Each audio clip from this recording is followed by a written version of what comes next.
خوش اومدید به معرفی 10 بازیکن برتر دنیا.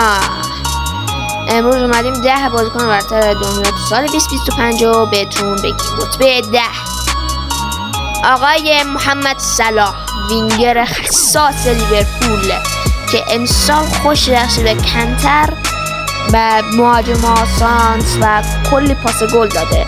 رتبه 9 آقای کوین دبروینه، هافبک منچستر سیتی که کلی پاسکاری و بیش از 500 بازی برای منچستر سیتی کرده.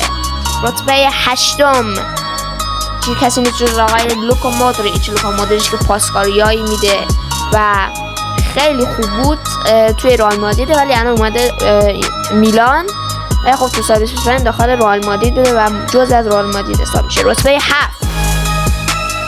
آقای نیکو ویلیامزی که کلی حاشیه داشت و میخواست بیاد به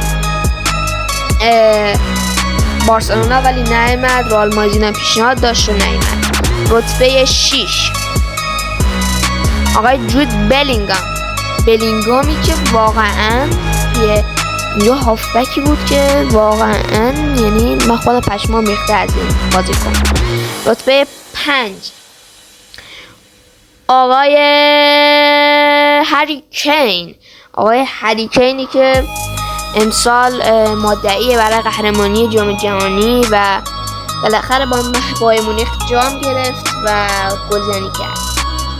رتبه 4 کسی نیست جز آقای کیلیان امباپه، آقای گل رئال مادرید و رونالدو جدید که رئالیان میگن رونالدو جدید ماست که خیلی گل زد برای رئال مادرید و یعنی تو بازی با منچستر سیتی یه جورایی تو چمپیونز لیگ بازی کرد که خیلی خوب بود، یعنی واقعا عالی بود و بچه اینا بر اساس سال 2025.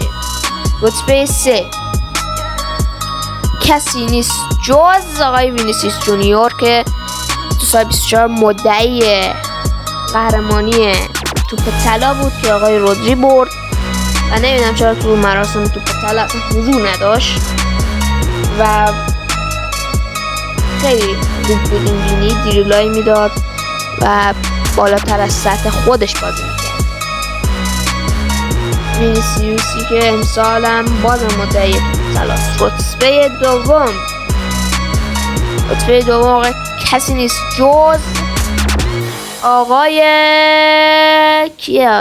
حدس بزنیم بچه، حدس بزنیم رتبه اول دوم حدس بزنیم و آقای لیونل مسیه که بچه رتبه اول دوم اصلا اینها نبودن ولی براشون گذاشتیم که یه وقت ناراحت نشن و شما هم ناراحت نشید. رتبه دوم لیونل مسیه که واقعا تو لیگ MLS دریبلای میداد، یعنی همون مسی قدیمه.